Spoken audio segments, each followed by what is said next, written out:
دیکھیں رد عمل تو خیر ان کا حق ہے کہ وہ رد عمل جو بھی دینا چاہیں دیں، لیکن کم از کم قوم کو، لوگوں کو اتنا بیوقوف نہ سمجھیں کہ جی ثبوت کوئی دیں۔ وہ بھئی 9 مئی کو آپ لوگوں نے جو کیا ہے، جس طرح سے کیا ہے، اور جس طرح سے جب آپ کر رہے تھے، تو اس بات کو ثابت کرنے کے لیے کہ آپ کر رہے ہیں، اپنے اپنے نمبر بنانے کے لیے آپ کے تمام رہنما جو ہے وہ ویڈیو بنا بنا کے جو ہے وہ خود بھیج رہے تھے۔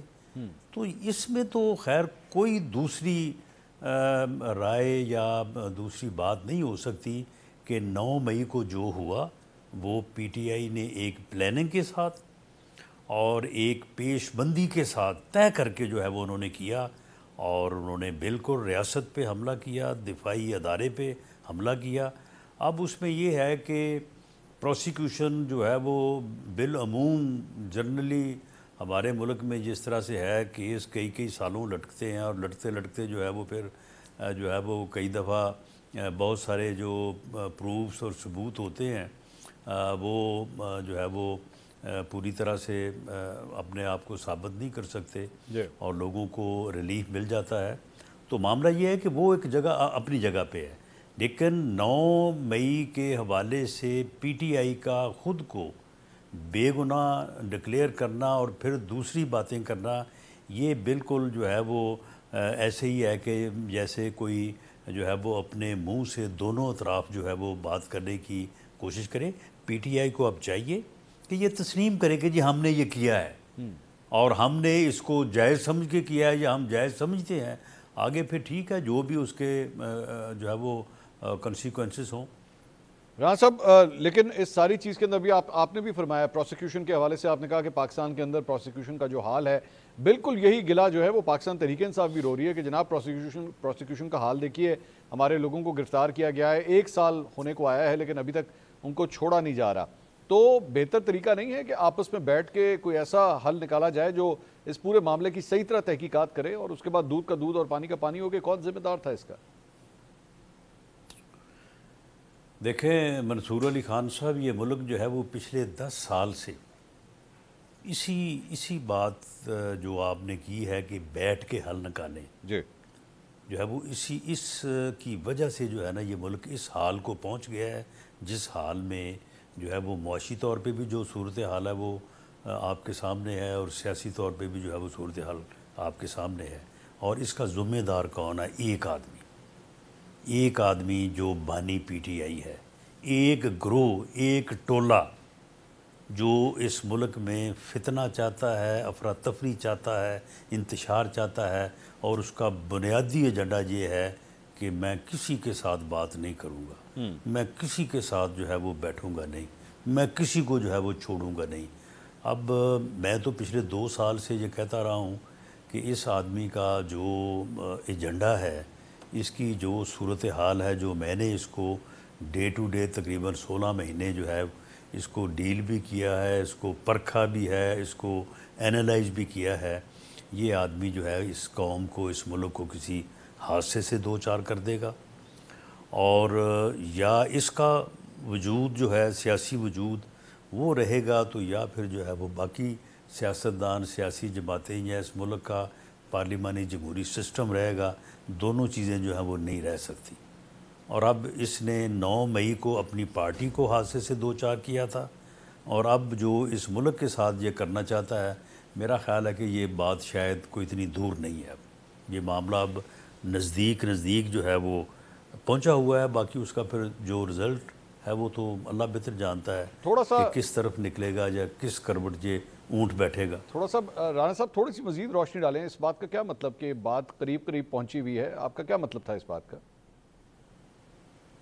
یہ معاملہ یہ ہے کہ وہ آدمی جو ہے وہ بالکل پہلے دن سے وہ ٹکراؤ پہ آمادہ ہے، اور جب ٹکراؤ ہوگا تو پھر اس کا نقصان ہی ہوگا نا۔ 9 مئی کو کیا فائدہ ہوا اسے، اور کیا فائدہ ہوا اس ملک کو، کیا فائدہ ہوا اس ملک کے پارلیمانی جمہوری سسٹم کو؟ جس دن اسے کہا تھا آن دی فلور آف دی ہاؤس، پوری اپوزیشن نے اسے کہا کہ جناب بیٹھیں، ہم آپ کے ساتھ بیٹھنے کو تیار ہیں، بھلے ہم سمجھتے ہیں کہ ہمارے ساتھ بڑی زیادتی ہوئی ہے اور ہماری سیٹیں جو ہیں وہ چرا کے